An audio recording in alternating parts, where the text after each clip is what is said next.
everybody, to another edition of the Rockpile Report podcast. I'm your host, Bill, season ticket holder Drew Gear. That's my producer, Chris Kruger. In studio with us tonight, Mr. Ryan Lasal, and we're talking about the Buffalo Bills Stadium. Another installment of our stadium series. Gentlemen? 7? No, I think this is 8. It's a lot. It's a lot. We've done a lot of stadium talk up until now. Listen, going all the way back to the height of COVID, we've gotten together and done these podcasts. And it's with that I'm happy to be able to raise a glass with the three of you right now. This ridiculous fucking glass. I want to break it. I want to throw it. I mean, mine's, look at that. Mine's, Did you freeze? Mine's cool as cool Were you as a poop Drew's. or did you freeze your coop? Oh, I know that thirsty whale. Yeah. Yeah. Don't be a poop. Freeze your coop. I hate you guys. I hate both of you. I hate you for knowing that word. He had to teach a coop. I go, no, that's a car. He goes, no, it's a glass. It's a glass. Yeah. Sue me. I'm uncultured. I'm digging right into mine because this is a lovely looking old fashioned. Yeah. You're a bit timid on your drink, so Yeah, because there's stuff floating in it. Yeah. Ryan's is, Like this. that's Now- a well made old fashioned right there. Now, I know that this is not, but Ryan, when you look at the top of this, there's like something floating on top of it. Like, I imagine this is what happens when a bar doesn't wash its glassware properly. This is what the drink comes out looking like. or that it's fresh citrus.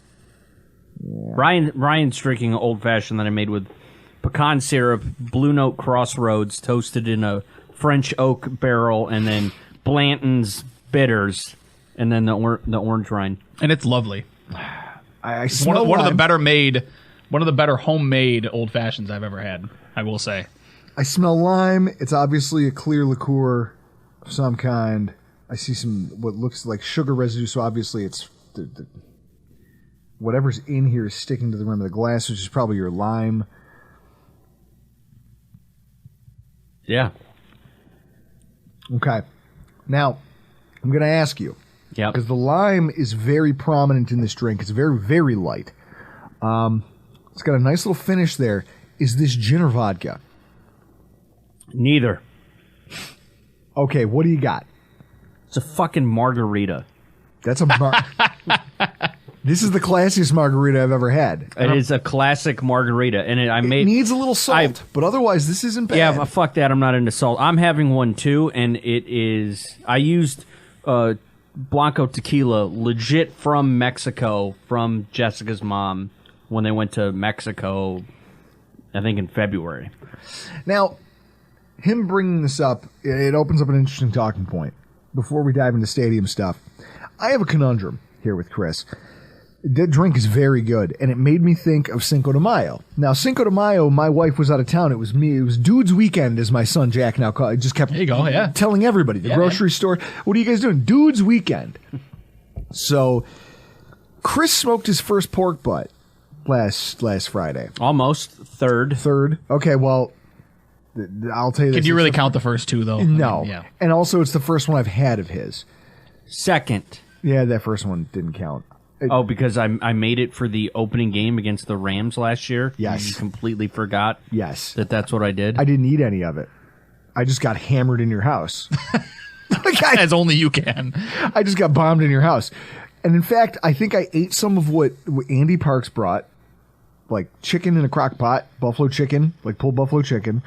I ate some of like the cake not cake. Well, what were those like flatbread things that what's her face made? Francesca? I forget. Like one of them had like pear, but bacon and some cheese. Okay, yeah. I was like, oh shit, this is. It was Classy. like a high end. Did you put your pinky up as you ate? It was literally Pulp. I was Samuel L. Jackson in Pulp Fiction. This is some serious gourmet shit. Absolutely. So with that said, first time, and I think Chris has gotten pretty good at this. He executed this thing really well. I know this because now here's the thing. I do a lot of barbecue. Obviously now I'm partner in Q42 barbecue. I do a lot of this stuff. And along the way, I make all of my own rubs. I rarely will I ever use a store-bought rub for anything.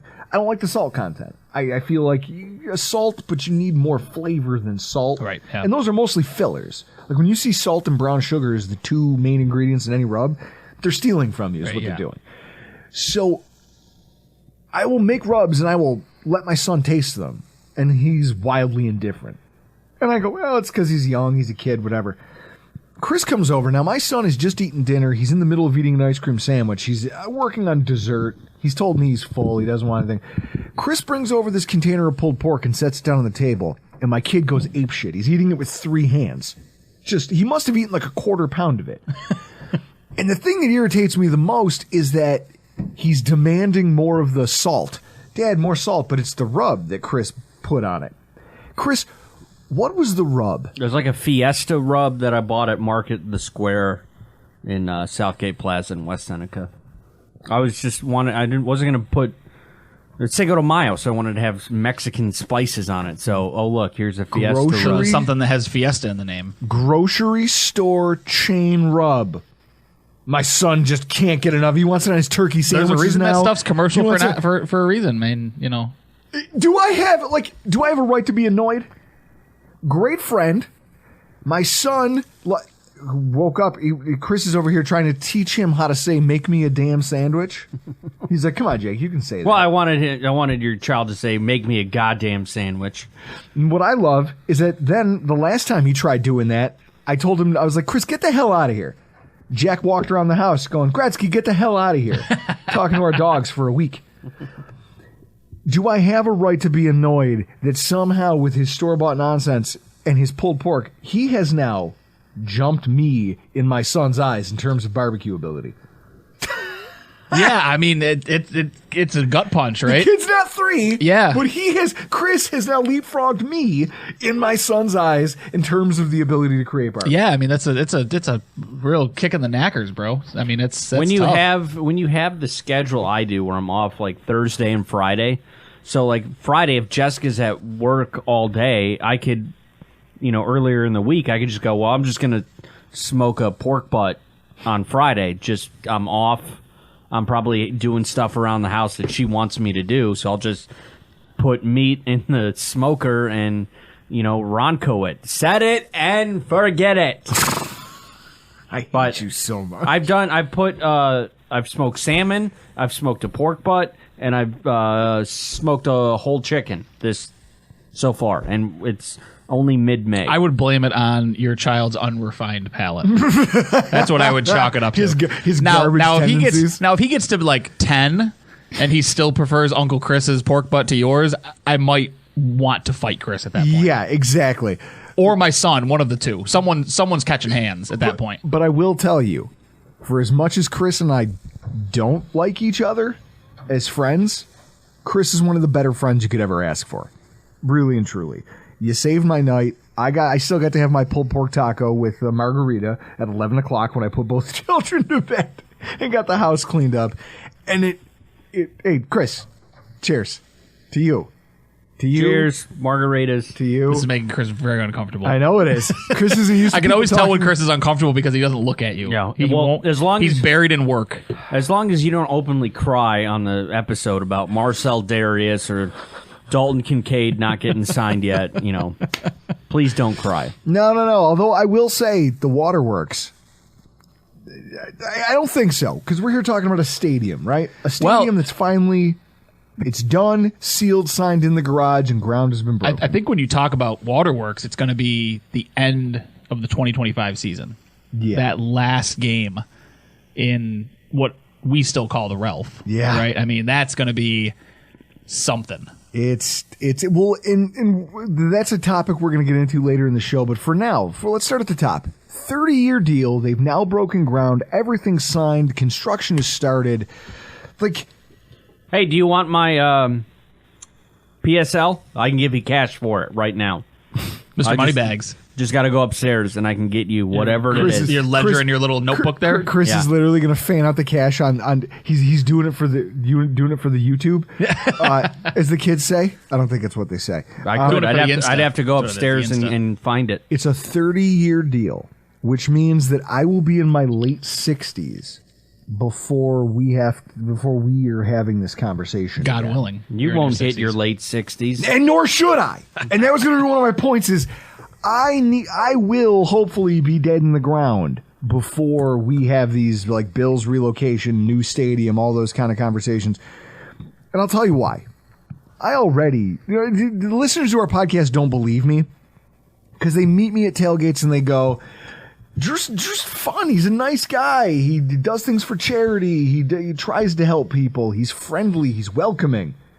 What they don't realize is that you are catching me at basically my happy place. If you were to bump into me on a Tuesday after a Bills loss, it's not great. By the age of 60, like if I lived to, like every year that I live past this now, I grow closer and closer to just being Gran Torino. Yeah, that's sure. it. Yeah. I'm inevitably. I can see that. If I reach the age of 80, it's going to be me on a front porch with coffee with bourbon in it, just grimacing at everybody. Yeah, because you getting to 80 is a war of attrition at that point. That's it. That's your body refusing to give up on you. Well, it's just the hate sustaining me, and I've seen this. Like I've seen ill will keep people alive for longer than it should. Just you'll be that guy that when somebody says what's the key to living to 80, you'll just say don't do this. Like, so with that in mind, though, for our adult lives, this debate has finally been settled, and that has to be a load off, right? Yeah, I mean, you've gone through the scares of relocation. You've gone through the risks of... Dude. I'm telling you, man, listen. Lasal just crushes an old-fashioned. We're like 10 minutes into the episode, and you're already done. I'm usually 2 or 3 before the night's out at home, so this is light work for me. But yeah, I mean, you've gone through the scares of Bon Jovi or Trump moving the team. You've gone through, the Buffalo Bills the uncertainty. are an excellent football team.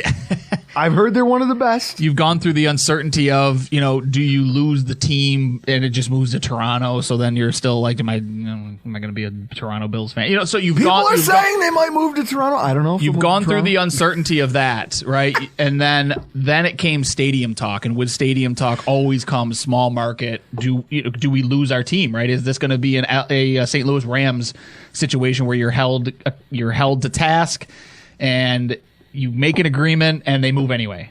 Now that the ground is broken, and you and I were talking off air, the signature, right? Like that's not when the work starts. Like now is when the work starts, because now they've got a deadline, they've got to hit it.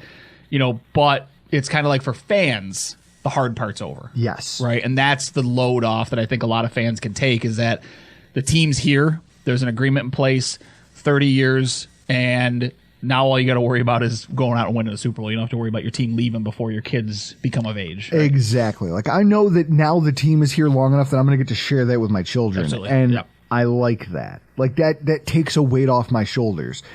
Now, Chris, while I'm talking about this, I want you to Google a couple things. Google Bills Stadium public funding. Just Google those words. Bills Stadium public funding.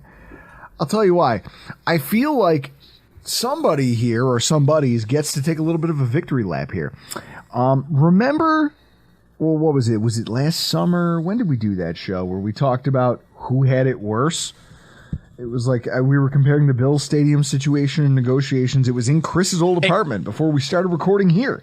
It was our last show in that studio. It was the last show before he moved, and but there were boxes in the apartment. He was ready to roll, man. He was ready to roll. Time for you to go home. So it was closing time over at the old Rockpile Studios, and we did a show talking about all of the teams that were going to have a rougher time than Buffalo, New York. Yep.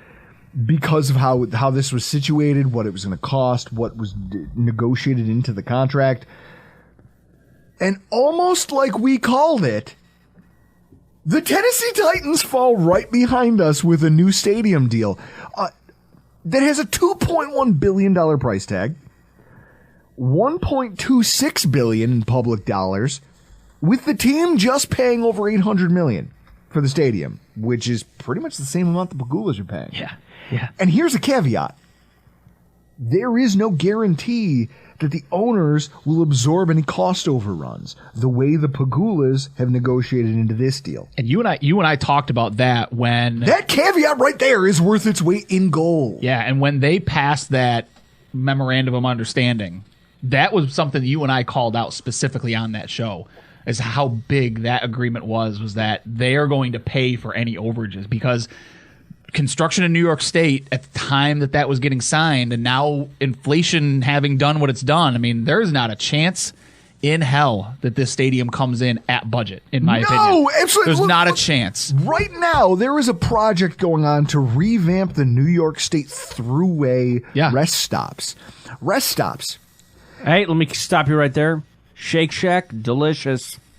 Shake Shack is top tier for sure. I'm excited about the Shake Shack. They're trying to bring in new food options, better facilities, because realistically, those buildings were old as shit. Oh, absolutely, yeah. From like the late 80s. So they said, we're going to revamp the New York State Thruway rest stops. $400 million gets injected into this project. Yep. About 3 weeks ago, 2.5, the lead developer and construction entity involved with those projects came back and said, listen, we're going to need another $400 million in order to get this thing in the garage. Yeah, man.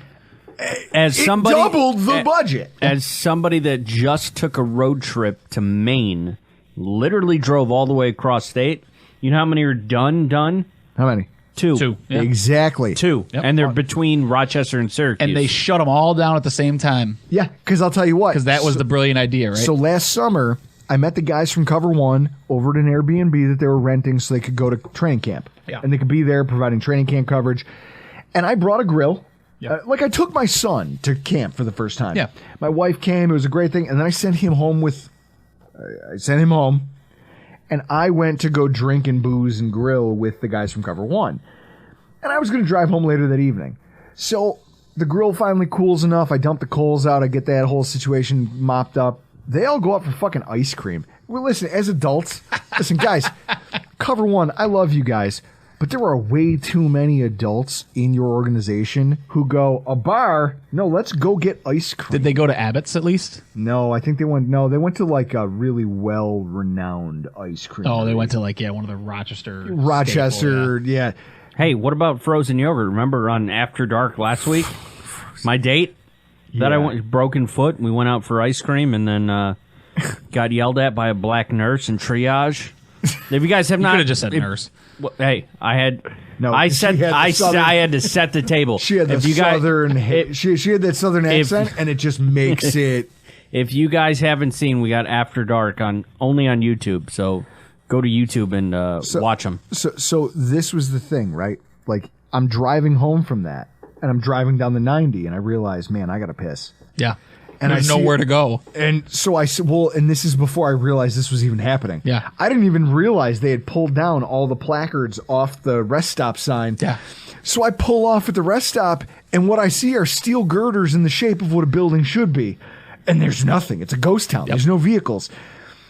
So what I do is I pull my truck over, and I get out, and I just walk over to the edge of the construction site and start taking a piss. Sure, yeah. Doesn't a trooper just kind of slowly roll past me? And he's got his window down, and I look at him, and he's looking at me, I'm looking at him, and I'm just like, what? And he left. He didn't say a word. He never got out, didn't ask anything. Yeah, I mean, at that point, what are you going to do, right? Like, at least I pulled into the rest stop to piss I'm not doing it on the side of the highway. Yeah, exactly. I didn't pull off onto the shoulder. Like, we're doing the best we can here. I tried to do the right thing. Exactly, yes. New York State didn't allow it. But so this is the overarching thing here is it's been what? So that was last year that they started they tore these things down and started construction. It was like over a year ago. Before the season. Yeah, it was before the season started. So we're here now, and the project still isn't done. There's still rest stops that are a ghost town, and now they need $400 million more dollars. That will absolutely happen to this stadium project. Mind you, they have a hard deadline. So what that means is they'll just pay more to get it done. Because they have to. Now you have to do it, right? And the Pagulas are unlike any other stadium deal that's going to be signed anywhere else over the next 10 years. The Pagulas eat that cost, not New York State taxpayers. Yes. And that was when you and I did this show the last time we did it, which was, I don't even remember when it was. It was like before the season or during the season at some point. It was when that memorandum of understanding came out. We did the show.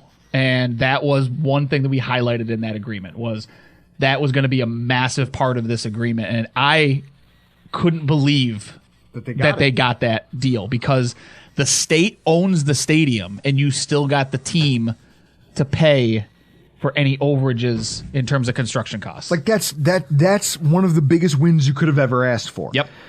So now the Bills are here, and now you're looking at the Titans situation. You're going, wait, so you came in with more guaranteed money and no cost overrun protection? This is my shocked face when that happened, right? Like I texted you and exactly. said, It was like, this is it. This is everything we prognosticated. And also, what's more damning is that our stadium was built back in the 70s, 80s. they've got a stadium. It was built in the 90s. How did this thing fall apart? What? You don't live in a place where there's snow. What the hell did you do? I want to know what they did. Like, what did you do to cause this stadium to fail to the point where engineers say it'll take $1.8 billion to rehab that building? Well, I mean, I think the big point was, remember, there was, before they started talking about new stadium, there was the story that came out where the stadium had fallen upon disrepair, and it was basically the Spider-Man meme, where the team was going, well, no, we thought the city was taking care of it. And the city was going, well, no, you guys are supposed to take care of the maintenance. Nobody did. So nobody had checked even to see if maintenance needed to be done, let alone did the maintenance. So they literally let this stadium that was less than 30 years old just fall into disrepair, and cracks in the, they were showing, cracks in the stairs, in the concrete. Yeah. The concourse stairs that you walk up to go to were crumbling and falling apart. It's like, that's negligence. Like, that's you saw negligence. what happened at I think it was Philadelphia when the railing collapsed. Yeah. That could have been, 10,000 people on top of a concrete concourse pregame. Like, it's terrible. But here's what else is terrible, Chris. So go back to Google. Remember when I asked you to look at those articles? So some of these, right? Like new Bill Stadium funding approved. Great, wonderful. If you go back to last year around this time, there were there's a local journalism outfit called the Investigative Post. Listen, I went to school for journalism, and I thought I was going to be a Pulitzer Prize winning investigative reporter. I respect what those people do and what they represent for journalism. What I don't respect is some of the ways that they twisted the narrative of what this stadium deal was and what it reflects on in terms of the now. And I've also said that I'm a hypocrite. Yeah, I will applaud the politicians who kept my football team and then summarily vote them out of office for squandering money that could have fixed our water. Like, our water infrastructure sucks ass. I just had a brush with that. My office at work, we all got sent home to work for the rest of the week. Do you want to know why, Ryan? Water main break. Mm-hmm. Under our parking lot, it eroded so much soil that like a 70-foot section of asphalt just collapsed. Picture a pothole, Chris, that's 2.5, 3 feet deep, 70 feet wide. Sounds like your mouth. I love this podcast. I like, things aren't good here. There's other things that money could have been put towards, but you didn't. Guess what? We kept the football team. We said, fuck your water pipes. And I will remember that when I vote on things. Sure. You were the politicians who said, fuck my water. We have football. But I can't drink football. Can I? no. No. I mean, you can drink at football. I can drink. And I do. And I do. And I do. But what I want to know is, like, I get it. Like, you guys, I just feel like the outrage, national outrage. The New York Post was talking about the Bills Stadium. Oh, it was national story. How dare they take advantage of these people in Buffalo? Where is the outrage now? Yeah. Why, Chris, why is no one screaming about the Titans deal? Because we don't care about the Titans? No, but I mean nationally. Like, nationally, where is the outrage? Well, let me ask you this about the Titans Stadium. So, Brian, you were saying it's going to come in, like, the budget's going to come in way... It's going to have to. Way more. Yeah, it's going to have to. But is that offset by their ability to be able to host the Super Bowl? Be a facility that hosts maybe the March Madness, the Final Four, NCAA national, all of the high-end They just had Taylor Swift, right, play Nissan Stadium too. I mean, but that's an example, right? She did 2 nights. She did 2 nights at Nissan Stadium. Taylor Swift's not coming to do 2 nights in Buffalo, right? No. Like not at the Bills Stadium. So maybe fucking not. Maybe they Well, can. listen. But that's the example. Like, go I was on. find another boyfriend so you can write a new album. But that's the example, right? Like, I was on with the guys Fuck Taylor Swift. with Paul and Mario at hashtag on Sunday, and we were talking stadium stuff. And they were talking about, well, does this put the Bills in line for a Super Bowl? And, you build a dome, you get all. And I'm we like, listen. We don't have the hotel space. I'm like, listen, for one, you're not putting the seats in, right? Minimum requirement is 70,000 seats. You're only putting 62,000 in the stadium. That's a non-starter for the NFL when it comes to the Super Bowl. That's one. Two, you're not putting a dome in, and they were bemoaning not having a dome. But I said, but who's coming to Buffalo in February, dome or no dome? Like, do you think that people are just like, well, they've got a dome, so I guess we got to go to Buffalo to do a Super Bowl? No one wants to come to Buffalo. I don't want to live. I live here, and I don't want to be here in February. Let alone, you're not going to draw these giant, like Aerosmith isn't going to. Well, they're coming to KeyBank Center, but as an example, did you just say Aerosmith? Those guys. But these are it's a farewell tour, right? So it's a big deal. So these giant stadium tours that go on, you're not going to get more of them because you've got a dome in Buffalo, right? If KeyBank Center isn't big enough for them to come, they're not coming because you've got a 62,000 seat stadium that's inside. It's Buffalo in January and February and March. You've maximized what you've got. And NCAA doesn't want to come here for the Final Four, right? Like, you've already gotten the Frozen Four at KeyBank Center, so why do you need a dome to get that? Like, so all of these grand things that people thought would come because of a dome, it's not happening. It wasn't going to happen. And so I guess that's the thing, right? Like the outrage over this has been hilarious to watch dissipate or just fall on deaf ears. And a lot of it will go away. I say, like, here's the thing. Some of it's realistic, right? Like, I point out our infrastructure system. I put a lot of time and research into figuring out what the cost of that was so that I could be upset about, like, the idea that you guys spent our tax dollars on this. And then instead, like, I'm still happy they're here. I just accept the fact that this is what you spent our money on. Now, I will hold you as a politician accountable for that, but I'm happy you kept my football team. Sure. But I just feel like the national outrage isn't there for anything else anybody else does, and I don't understand that dynamic. There is some people here locally who will continue to bang the drum of dome and do more and it should have been downtown and blah, blah, blah, blah, blah, blah, blah. Those people, the problem is that they don't understand the difference between, like, you ever heard the song Blue on Black? Absolutely. Kenny Wayne Shepherd? Yep. Awesome song. Okay. What they're doing is Blue on Black. This is, you are screaming into a hurricane at this point. Hat on a hat, rebel. You love throwing that in my face. Hat on a hat. Harumph. It is a harumph. Nobody, like, there's nobody who you can crystallize this idea around better than Buffalo citizen, and I don't know what you want to call him, but Nate McMurray. Wannabe politician Nate McMurray. Now, with full disclosure, this is not meant to be slanderous, but it might be. I don't know. Needs to be. As Chris, and let's preface this, right? As Chris will point out, I am as bleeding heart a liberal as you will find when it comes to political leanings. I'm annoyed by Nate. How many times do you and I butt heads over social, political stuff? Absolutely. And yet, at the same time, this is what I see. Nate McMurray is a guy here in Buffalo who has been trying to become a politician for a long time. He's campaigned, he's run, he's failed. Wherever he fails, he blames systemic racism, he blames bigotry, even though he's a white male, he blames all of these things. He blames Buffalo. So most recently, he got kicked off a ballot, by a bipartisan committee of Republicans and Democrats who both said, the fact that you got frustrated at a debate and then basically stormed off stage and yelled at everyone, like, these people are idiots and this city is stupid. Yeah, you don't get to represent us then. Yeah. He's been very vocal on social media about how he's and I get it, he's against corporate welfare. And this is what makes his position so tiresome. And there's a lot of people who are like him out there. And so that's why I kind of use him as the example of these other people who are there. They're against public-private partnership, right? Even though it's not really a partnership. Right. It's kind of public subsidizing some private entity just for the sake that they're there. I get that. I do understand that dynamic. What I don't understand is how a guy like Nate McMurray can take people who, like, when you're talking about ideas that everyone should be able to rally around, like, hey, we need urban revitalization. we need to give more money to people and less money to corporations. We need to do this.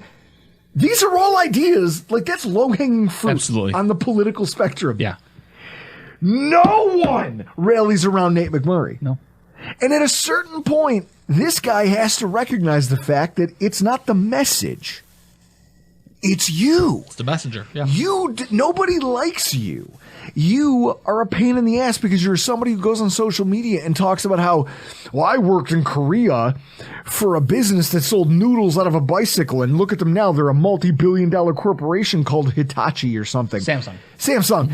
And then he tells people, well, we should think bigger. It's like, holy shit. Is that what you took away from this? Bootstraps talk like, well, this city just needs to pull itself up by the bootstraps and not think so small of itself that they would let the city and a football team squander an opportunity to revitalize the urban. It's like, holy shit, dude. You've lost everybody somehow behind ideas that we all agree are good. Yeah. I don't understand it. Chris, has the discourse here at least gotten a little bit, like, because it was what? Fever pitch. Yeah. When they announced how much money. A year and change ago? I'm fine with it. I'm fine with the public funding, whatever it takes, because I put my money into the stadium. And I'm I respect the opinions of people who don't, who are still going to have to, like, if you want to look at it like this, whose tax dollars are going to go towards this, who do not watch football, who do not go to the football games, who have they don't care. They are agnostic to football. And I understand. Yeah, and let's be clear. That is the majority of the United States population. Yes. Do not watch football. No. Right? So as big of a beast and an entity as the NFL is, it's still not watched by the majority of America. So I can certainly empathize, and again, as someone who is as socially conscious as anyone you'll find, I can understand the people who say that money could have been used for other things. There are other programs out there that money could have been used for. Absolutely agree. But if you don't have the Bills in Buffalo, what is there to revitalize around? Thank you. The Sabres. Because the NFL brings corporate sponsorships. It brings corporate dollars. It brings things that you don't have without that team. It's very difficult to revitalize a city that, quite frankly, does not have much to sell to other organizations. And I understand the whole, it should have gone downtown. Guess what? We're past that. That bridge is burned. You're not going back. And again, you get into... we talked about it on hashtag. We discussed all the minutia. You talk about eminent domain situations and lawsuits and the infrastructure. Chris, you're never suing a bunch of people in the poorest neighborhoods in Buffalo out of their homes. That's a great way to win public support, right? Yeah. There you go. Nate Murray, where are you on this front? It's why every bank in America puts foreclosures on hold during the holidays, right? Because you don't want to fight that battle. Fight those battles. So they wrap this whole thing up. The deal gets announced, and Tim Graham, formerly of the Buffalo News, now of the Athletic, does an interview with Ron Raccuia, who is he's the face of the Buffalo Bills now. The public facing, the guy who's going to take interviews from reporters about things, not just football related, like state of the team type stuff. Yeah. Ron Raccuia has taken the front. Yeah, he's the new voice. And he's a Buffalo guy. Yep. I'll tell you what, from reading this article over at The Athletic, and if you have access, you should go check this out. Ryan, I fucking sent it to you and you didn't read it. No, I should have. We talked about it. I should have told you in our group chat that I did, except I was being cheap and I didn't want everyone else to ask me for free access because I'm You're using that justification to me, the guy that shares my Sunday ticket password with anyone who asks in the chat. Again, the socially conscious one versus exactly. Yeah. See, we are different people. We are yin and yang in that way. Good person versus bad person at heart. Like, again, everyone who meets me, they're like, you're great. This guy rules. He's such an agreeable guy. You don't know me. It's all bad. It's terrible. So there was a couple things I took away from this. First of all, Ron Raccuia is a Buffalo guy. Yeah. And one of the interesting things about him is that he, has worked in the NFL for a long time. He talked about negotiating his salary with Bill Polian a long time ago and trying to figure out what his value was to the franchise and how that's where he learned that what you think you're worth or what you think something's worth isn't what somebody else might value it at. And he brought that up when he was talking. And I mean, he's been an agent. He talked about the he was an agent for Fred Jackson, for a couple other players. And he understands negotiations, but he was like, the place I learned it was my own contract negotiation. Right. I approached Bill Polian and was like, this is what, my raise wasn't what I thought it was going to be. And it's because Polian looked at him and went, I don't think you do that much. I just don't. We could replace you with somebody else. Could. There's other people in the building who can do what you do. So we like you. We'll give you a little raise, but we're not going to give you, I think, what you think you're worth. The dome conversation very much became that. Mm-hmm. As you just touched on, all of the things that fans and people who don't understand economics want to believe would have been a part of this equation, they were never in the cards. No. He talked about a nicer that. way to say it, but it was delusions of grandeur. And he talked about it at length, about how these things, he goes, well, now when I hold these public meetings, I just say, okay, sure, wonderful. Awesome. I'm happy you feel that way. Also, next question. I appreciate you sharing your concern. I appreciate you sharing your concern. I have nothing you else take the to say. PR response at that point, yeah. But there were some interesting things to come out of this back and forth that they had. According to Rakuya, the renderings are pretty close to the final design. He said, listen, that's most renderings, Chris, you've seen it. It's like watching a Burger King commercial. You get sold a sandwich, and then you see the sandwich when you unwrap it, and you go, wait a minute. Yeah, it's clearly not the picture, but I do find it fascinating that we are about to break ground, or have already broken ground. Thurman did the whole shebang, man. He wore the hard hat, got on the bulldozer. Yeah, man. Yeah, he took a jackhammer. Yeah, man. And took out the first Who else piece. but the Terminator? How about this? We're breaking ground. We're playing in London at the stadium. At the stadium that our stadium is supposed to be the blueprint. Yeah, let's not pretend that that's a accident. Yeah, let's not pretend that that's happenstance, right? Yeah, there's a lot of it's like, oh, that's coincidence. Yeah. Maybe not. Year that we break ground on the new stadium, we happen to play in the stadium. And now here's the thing: how many of those people who go to that game are going to get a survey afterwards, going, "What did you think about it? What'd you like about it? What did you like about it?" Yeah. Well, exactly, but that's smart. Mm-hmm. We only know that the only survey that matters is the one that Terry White gives. Because he'll be at the stadium. I love Terry White. He'll be at that game. Him and Keith the Pubcat, fucking legends. So the renderings are pretty close. That's good to know. They're like, okay. I would hope. If you're breaking ground, I would hope your renderings are pretty damn close. Another thing I found interesting, the fact that he talked about it, because they were like, oh, well, what happened? Were there ever any rough patches in this? And Rakuya said, well, there were some dark days. Sure. But, and he talked about dark days being days where there was no progress, days where things bogged down, and you didn't really know what was going to happen. Days when, hey, the governor in the middle of these negotiations is getting impeached, basically, and the guy that we basically have a deal done with. Yeah, we have a deal done, and now somebody new's coming in, and we got to hope that they can get this in. But then he goes on to say that there were no threats of relocating, and that there was no saber rattling going on. And I look at that, and I kind of go, I don't know. So if you go to a New York Post article from September 2021, they wrote, this is a quote, right now the city of Buffalo and the state are going to have to decide if they want a team. Pagula Sports and Entertainment spokesperson Jim Wilkinson said in August. He declined to comment further to the Post. I remember that article. Yeah. So, first of all, does that guy still work for PSE? Chris, see if you can Google Jim Wilkinson LinkedIn. And just see what comes up. I want to see if he still works for the team after his name being tied to that. Let's see what he does. Is it this guy? Jim Wilkinson, communications, probably, because he's the communications guy. Go to LinkedIn and see what he does. Well, there's this guy. I don't know. You figure it out. Right. Google it. Come back to us. The article goes on to say, but a source who knows the family and has spoken to them in the recent weeks tells the Post that the threats are just that, idle threats. The Pagula family isn't likely to move the Bills, even if they don't get state or local funding to help build a 60,000-seat stadium. So it almost comes across like that guy spoke out of school. Yep. out of turn, out of do you find anybody here who used to work for PSE, Chris? That's what I'm looking for. Someone named Jim Wilkinson who either does or no longer works for PSE.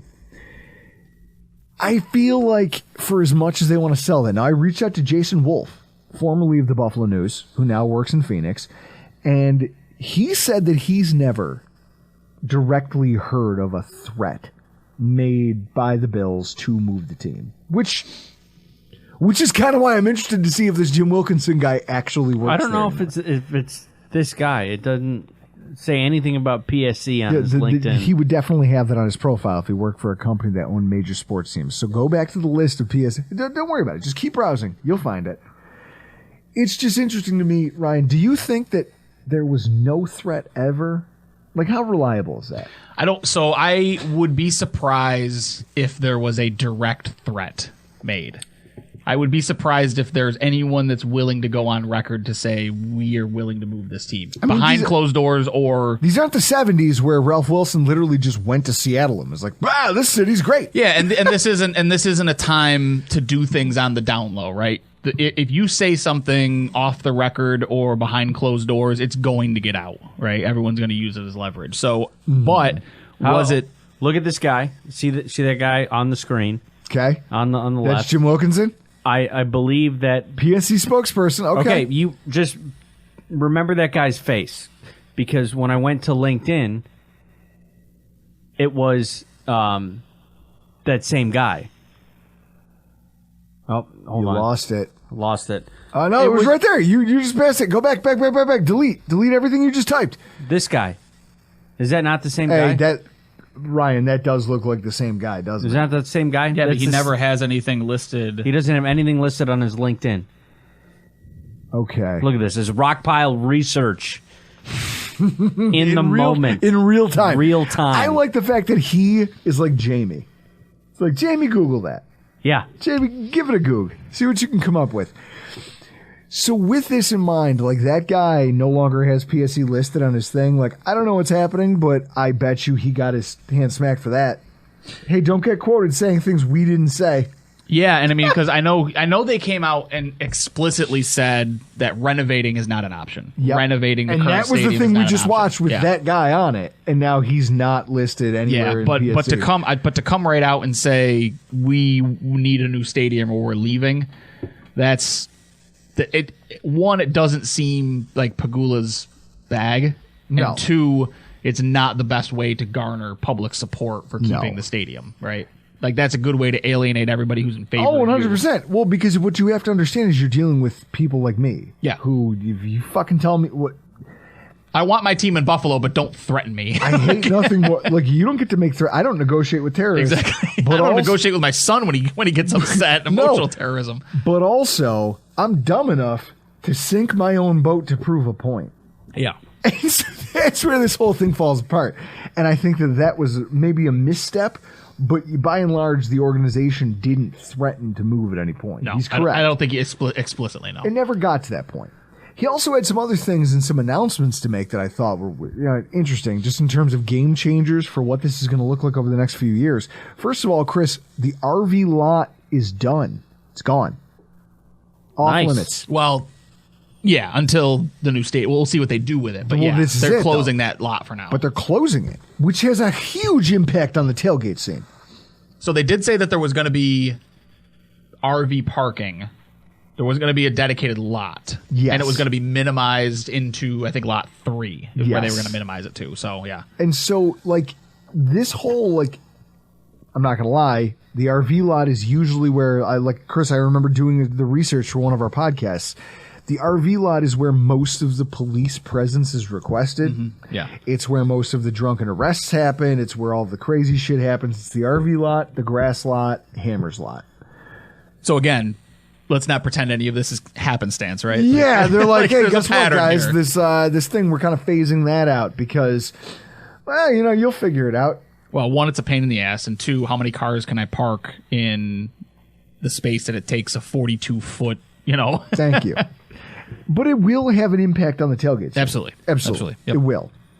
And but it's worth noting that the team is changing its staff parking to try to accommodate all the displaced fans. That's why they're saying they're expanding Lot 3 in order to make up for the fact that, like, we're going to relocate our staff parking so that you people still have a place to go because we don't want to alienate you and leave you out there in the wind feeling like we fucked you. Yeah. And I appreciate that. Because I'm looking at this from my standpoint of, which we're about to talk about, like, in terms of just things that are going to change with the new stadium. First of all, there's no piss troughs. So suck it, Mark. Good. You lost the fight. Team pissed off lost. Now, what's funny is Mark keeps insinuating that you, as one of our resident rich guys, you're going to just buy the mud lot so that you can build an Applebee's / sportsbook. I have told him time and time again that it's a sizzler. It's a sizzler. And there will be a deal. If you park your car, you get a lobster tail to go with your dinner. And I am all for being one of the names and primary beneficiaries of the mud lot should we decide to pool our money. I have no problem being the face of it, as long as Mark will be my attorney. Yeah, Mark's going to have to be attorney. Provide legal representation. Guys, in order to own the mud lot, we're going to have to A-team this shit. Yes. Mark will be the legal representation. I'll be the face and voice, and we'll let Drew just plan the logistics. I'll just be the B.A. Baracus. You can It'll cook. be fine. You can cook. It'll be the B.A. Baracus. It'll be fine. Here's what I know, though. What's happening with the mud lot, for those of you who don't know, ever since the stadium deal got finalized and they knew it was going to go through, the lot that you've all joined us at to tailgate over the years has been put up for sale. The guy who owns the property, his house, and the couple acres that it accommodates, The sale price went down. Of course, because it's been sitting on the market for a while. Yeah, it was at $4 million and now it's down to $3 million. He listed it at $3.9 million. Now he's since reduced that number. Let me tell you why this is happening. For people who are like, oh my God, why would he sell? Right now, there's an opportunity in that corridor. Because what's going to happen is this. They've already talked about it in meetings. And I like talking through these things for people who don't live here locally. These podcasts are by and large for people who ignore the news and for people who are out of town and don't get the local news and don't understand what's happening here. To accommodate the fact that this new stadium was getting built the way that they built it, they had to get some exceptions made by the town of Orchard Park. Orchard Park loves the idea that it's been this quaint little high-income village. We've never allowed corporate structures to be built. We've never allowed, I don't know what you want to call it, but we've never had to stoop to getting corporate tax dollars. Well, exactly. We've always been able to support ourselves. As a town, we just support ourselves off our revenue, and we like the fact that we have this quaint little town with a nice school and all of these things. And so there was laws passed. There are laws on the books in the town of Orchard Park that state you can't build a structure over 2 stories high. Now, the Bills' current stadium fit that bill, and so they said, okay, that's cool, but if you're going to build it on the ground, then technically you need a waiver in order to build this thing. Okay. Well, now we start talking about where do you start making exceptions. Yep. And then they go, well, if we're going to build it here, you want to build a corridor. You don't just want a stadium plunked in the middle of this. You want to build restaurants and hotels, and you want... Well, now exceptions have to start being made, and laws have to be changed, and things have to get rezoned. And so in that way, corporate money starts to sink in here. So if you're the guy who owns the mud lot, house has been paid off for years, you've been making money hand over fist, you go, I could create generational wealth for my kids that they'll carry on to their kids, so on and so forth, by selling this piece of property right now before a market actually gets set. Can I stop you right there? When it's at the highest value possible. How? So that happens. Set up generational wealth for his kids. Have you met his kids? No. It's not looking... That outlook is not good. Okay, but here's the thing. It doesn't matter. The idea is that you're talking about a guy being able to sell something. He listed at 3.9. No one bid. It doesn't matter. He's not looking for you and me to come buy the house. What he's trying to do is lure in some corporate entity to say, look, there will be a stadium there. And if I want the Sizzler / sports betting combo with a parking lot and you guys can get a free dinner if you park here, they might be interested in sinking $2 million. Sure. They might go, hey, your price is $3 million. We'll see you at $2 million. What does he give a fuck? Yeah. Have you met the guy? No, I've never had the pleasure. I love him, but holy shit. It's going to turn into one of those scenarios where you see... It would be the Beverly Hillbillies all over again if you gave that guy $2 million. No, what it would be I love is him. you would see something similar to a...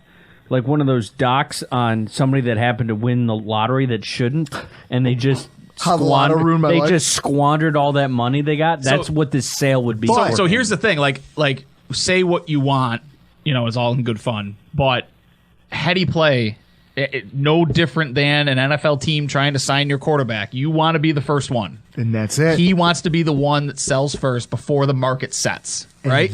You want to be the one setting the market, not the one chasing the market at that point. So, hey, good on him, man. If that was the play the whole time, good on him. And so it does. I've fielded a number of messages over the last month about concern. Sure. What happens? What happens if he sells the lot? Well, then we fucking because again, I mean, realistically, we it's tongue in cheek, but it would take me, you, Mark, Chris, you would have to have a collection of people to go in because the average Joe isn't going to be able to go to the bank. You're not going to be able to walk into Canandaigua Savings and Loan and go, hey, can I get a mortgage for $3 million? They're going to go, what?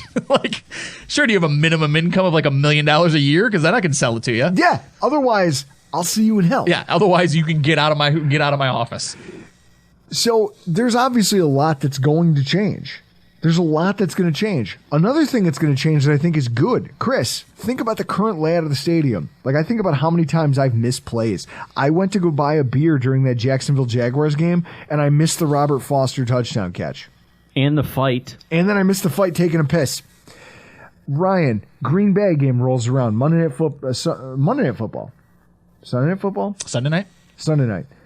I'm literally going to take a leak, and I'm walking down the stairs, and the Bills get picked off.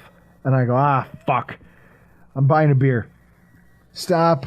I'm waiting in line to buy a beer. And while I'm standing there, I'm forced to watch the game on a TV. Like an old school 21 inch they have. Yeah. And they immediately pick the ball off and get the ball back. And I'm cheering, but I'm going, I wish I could have seen that. I never understood why, it's an NFL stadium. Do you need the Michael Scott TVs up? The Michael Scott TVs. So what Ron Rakuya says is that they are going to redesign the interior concourses so that when you're in line, you're in the concourse, no matter where you are, you have a sight line to the field. Yep. Yeah.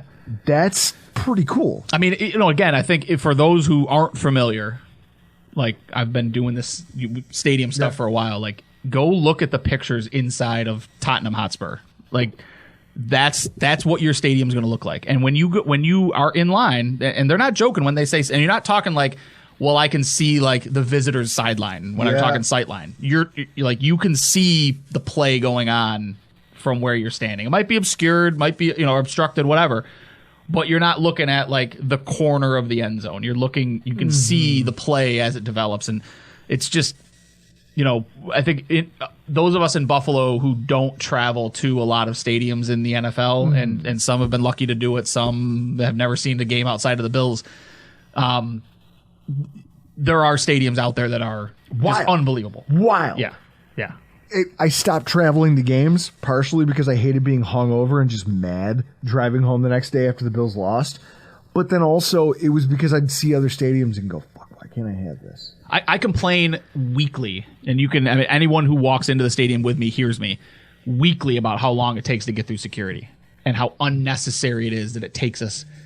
I'm in line for 20 minutes to get through security. This is unacceptable. There's not a stadium in the country that operates like that. Nope. And again, it's 3 years from now. All of that should change. All of these pain points that you have that are just strictly out of logistics of the stadium. Poorly built, poorly planned, built for a 1980s, 70s crowd, not a modern crowd. All of that changes. Just simply because it's going to be built in the 21st century. Oh, fuck. An Iman Azizi fucking landmine in the fridge. Iman, what the fuck, man? Now I'm drinking a Natty Ice, and it's your fault. I think that's from the Rams opener last September. God damn it. Does it still taste good? I mean, it's natty. It tastes like water. It's the only water that'll leave you waking up in the morning looking around going, where's that cat? It's the only... Where's the cat? Where's the cat that shit in my mouth while I was sleeping? Yeah, Natty Ice is the only 5.9% beer that doesn't taste like it has any alcohol in it. So this is like, there's a lot changing. There's a lot of changes to come. And it's kind of sad almost because I did the drive. Now, I live 8 minutes away from the stadium. I'm very close. And across the street's the future stadium site. And I went over there just to see it, and it was eerie. It was a weird feeling. Like, you go over there, and here's the lot, and here's the stadium, and this is the thing that I've grown up with. Yeah. This is what I know. It's been our version of Mecca for how long? Yeah. And I just think about it like I've had so many moments of my life here at this place. Like I think about dumping my ex-girlfriend during that New England game where we came back and won it. Mm-hmm. Yeah, one of the highlights of my entire life. I think about the night Ralph Wilson died, and my buddy Travis and I just didn't know what to do. So we got chairs and a cooler and some beers and cigars, and we came to the stadium parking lot. And like right around 9 o'clock-ish, it just like started to lightly snow.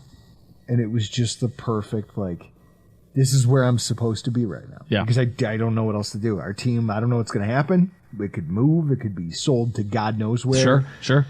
That was the moment we entered the uncertainty, right? That was it. And I went there. I spent that night there.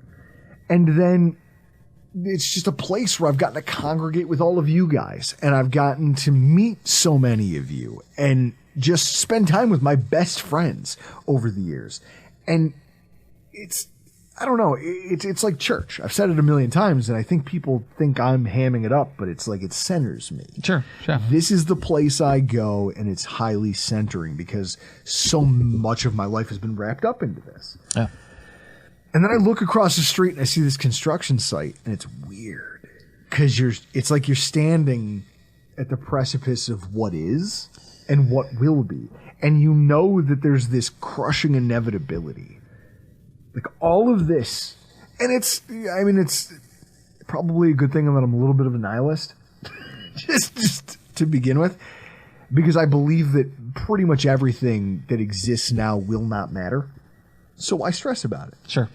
But when you talk about this stadium, it's like that thing is going to get demolished one day.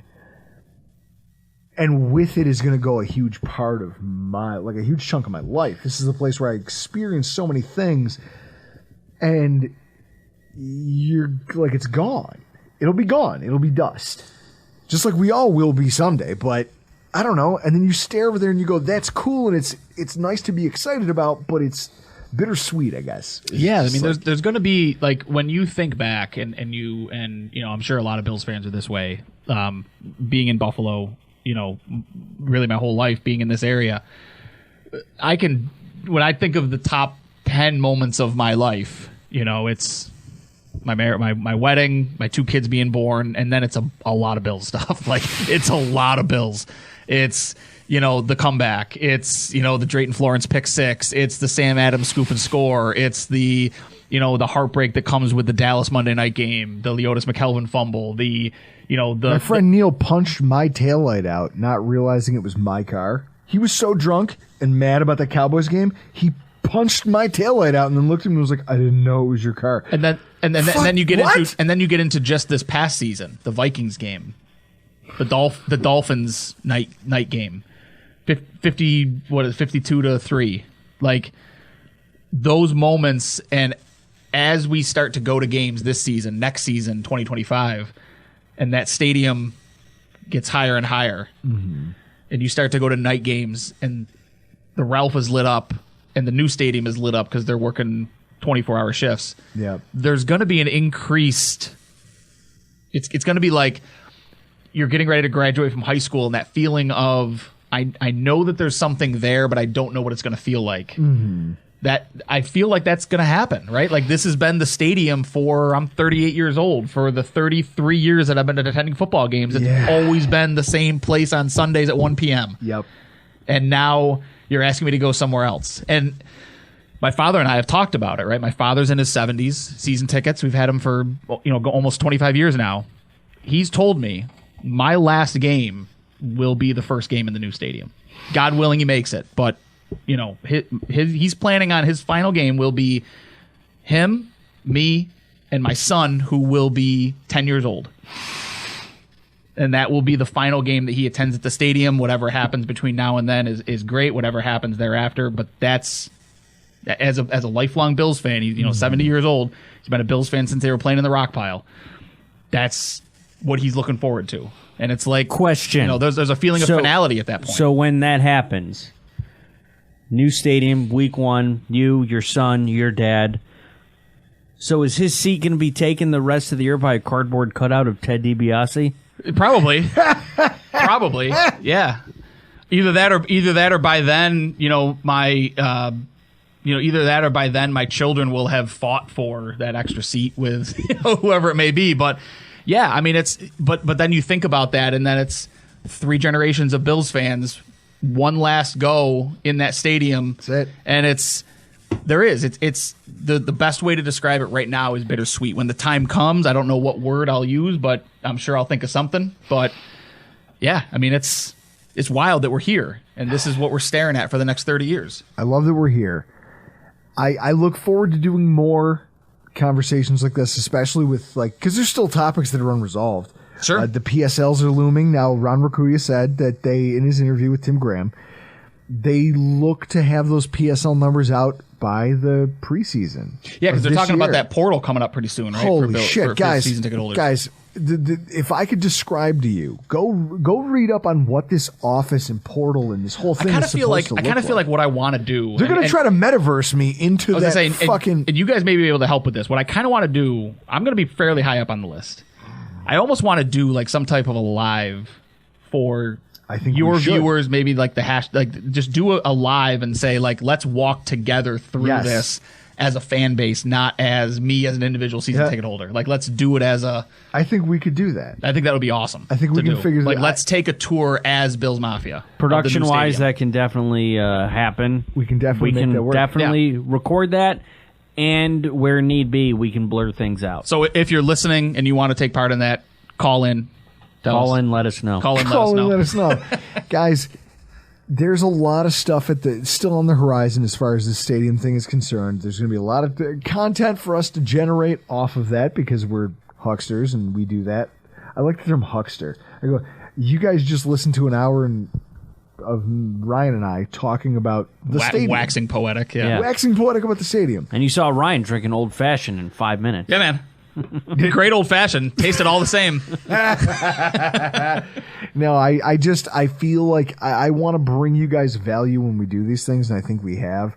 But I also think that just being a person, the whole conversation it's tough for me because I'm looking at this and I'm going, we're throwing away the place that we're talking about the demise of the place where I spent my life as a Bills fan and where I spent the last decade and change hanging out with people and just getting to being steeped in it, win, lose, or draw. That Blizzard game, you'll never take that from me. No, that's there's so many things that happened in that building that it's now feels real. And while I was pumped about the new stadium, it's hard to acknowledge that it's going to go away. Yeah, there was always you were talking about the new stadium in the sense of it was always this nebulous concept, right? It was always conceptual. And now they broke ground.